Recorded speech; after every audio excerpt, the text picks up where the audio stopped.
පළවෙනි පාඩම තෙරුවන් හැඳින ගනිමු. බුද්ධ ධම්ම සංඝ යන රත්න තුන තෙරුවන්ය. ඒ තුන රුවන් යනුවෙන් හඳුන්වන්නේ ඇයි? අප රත්න ලෙස හඳුන්වනු ලබන්නේ දුර්ලභ වූ වටිනා සම්පත්ය. රන් රිදී මුතු මැණික් ආදී දුර්ලභය නිසා වටිනා සම්පත් ලෙස පිළිගෙන ඇත. බුද්ධ ධම්ම සංඝ යන රත්න තුන ලෝකයේ අතිශය දුර්ලභය. හැම කාලයකම බුදුරජාණන් වහන්සේලා පහළ නොවෙති. කලකිනි බුදු කෙනෙකුන් උපදින්නේ යනුවෙන් සඳහන් කොට ඇත්තේ එබැවිනි. ලෝකයේ දාර්ශනිකයන්, ලේඛකයන් ආදී විවිධ ශ්‍රේෂ්ඨ පුද්ගලයෝ පහළ වෙති. එහෙත් බුදුරජාණන් වහන්සේට සමාන වූවකු හෝ උසස් වූවකු හෝ පහළ වී නැත. පහළ වන්නේද නැත. බුදුරජාණන් වහන්සේ දේශනා කළ පරිදිම මෙලව හෝ දෙව්ලොව හෝ බුදුරජාණන් වහන්සේට සමාන උතුමකු නැත. ඒ නිසාම බුදුරජාණන් වහන්සේ උතුම්ම රත්නයකි. ධර්මය රත්නයක් ලෙස හඳුන්වනු ලබන්නේ ඇයි? ලෝකයේ විවිධ පුද්ගලයන් පළ කළ අදහස් ඇත. ජීවිතය සහ ලෝකය ගැන විවිධ දාර්ශනික අදහස් පළ වී තිබේ. එහෙත් තථාගතයන් වහන්සේ විසින් දේශනා කරන ලද ධර්මය ඉක්මවා යන දහමක් වෙනත් පුද්ගලයෙකුගෙන් ඉදිරිපත් වී නොමෙත. බුද්ධ වචනයට අනුවම ශාක්‍ය මුනීන්ද්‍රයන් විසින් දේශනා කරන ලද ධර්මයට සමාන දහමක් නැත. එහි මුල මැද අග යහපත්ය. එය කවර පුද්ගලයෙකුට වුවද විමසා බලා අත්දැකිය හැකි දහමකි. ඒ දහම දේව භාෂිතයක් නොවේ. ආර්ය පරිශ්‍රණයෙන්ම අනාවරණය කරගනු ලැබුවකි. ලෝකයේ වෙනත් කිසිදු දහමකට දෙවනි නොවන, එමින්ම සමාන නොවන ශ්‍රේෂ්ඨ දුර්ලභ වටිනා උතුම් දහමක් බැවින් ධර්මය රත්නයක් ලෙස හැඳින්වෙයි. බුදුරජාණන් වහන්සේ විසින් දේශනා කරන ලද ධර්මය රත්නය අනුගමනය කිරීමෙන් ශ්‍රේෂ්ඨත්වයට පත් පිරිස සංඝ රත්නයයි. එනම් සෝවාන්, සකෘදාගාමි, අනාගාමි, අරිහත් යන මාර්ග ඵලයන්ට පත් උතුමන්ය. වෙන කිසිදු ශාසනයක මෙම මාර්ග ඵලයට පත් පුද්ගලයන් නොමැති බව බුදුරජාණන් වහන්සේම දේශනා කොට ඇත. ආර්ය සංඝයා රත්න යනුවෙන් හඳුන්වන්නේ එබැවිනි. මෙම ශාසනික රත්න තුන තවදුරටත් විස්තරාත්මකව හඳුනා ගනිමු.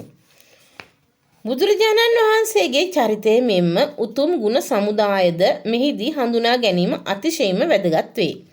ඉතිපිසෝ පාඨයේ බුදු ගුණ 9ක් සඳහන් වේ. බෝසත් උපත පටන් සම්බුද්ධ පරිනිර්වාණය තෙක් වූ බුදු සිරිත විමසා බලන විට බුද්ධ චරිතයේ ශ්‍රේෂ්ඨත්වය මැනවින් අවබෝධ කරගත හැකිය. බුදු වී 45 වසක් ලෝකවාසීන් කෙරෙහි අපරිමිත කරුණාවෙන් දිවාරෑ නොතකා දහම් දෙසමින් හා ඔවුනට පිහිට වෙමින් අති උදාර වූ මෙහෙයක් බුදුරජාණන් වහන්සේ ඉටු කළ සේක.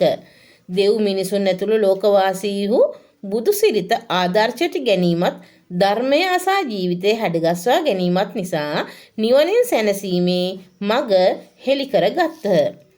බුදු උපත ඇති කාලයක වුවත් නැති කාලයක වුවත් ධර්මය පවතී. බුදුරජාණන් වහන්සේ විසින් කරනු ලබන්නේ එම ධර්මය සොයාගෙන අවබෝධ කරගෙන දේශනා කිරීමයි. උන්වහන්සේ පිරිනුවන් පෑ කල සිය ශාස්ත්‍රූවරයා ලෙස සැලකිය යුත්තේ ධර්මය විනය දෙක බව දේශනා කොට ඇත. බුදුරජාණන් වහන්සේ ගුරු තනතුරට උන්වහන්සේ විසින් පත් කරගනු ලැබුවේ ධර්මයයි. ධර්මය දකින්නා බුදුරජාණන් වහන්සේ දකින බවද දේශනාවේ සඳහන් වේ. එය රෝගියෙකුට බෙහෙත් හා සමානය.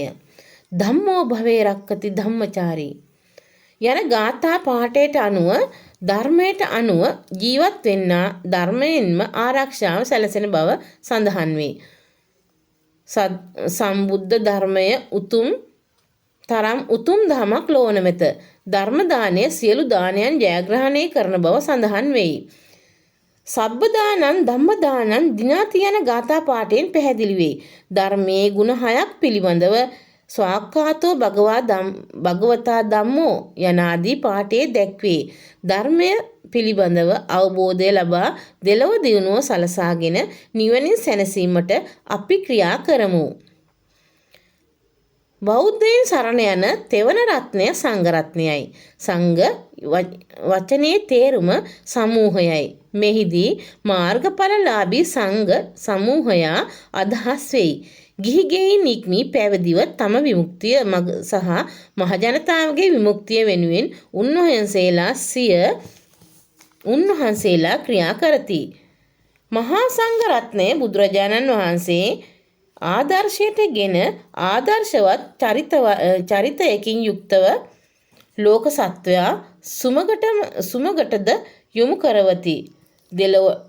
දෙලොව යහපත සඳහා මඟ කියා දෙන මහා සංඝරත්නය සතු වූ සුවිශේෂී ගුණ 9ක් සුපටිපන්නෝ භගවතෝ ශාවක සංඝෝ යනාදී පාඨයෙන් කියවෙයි.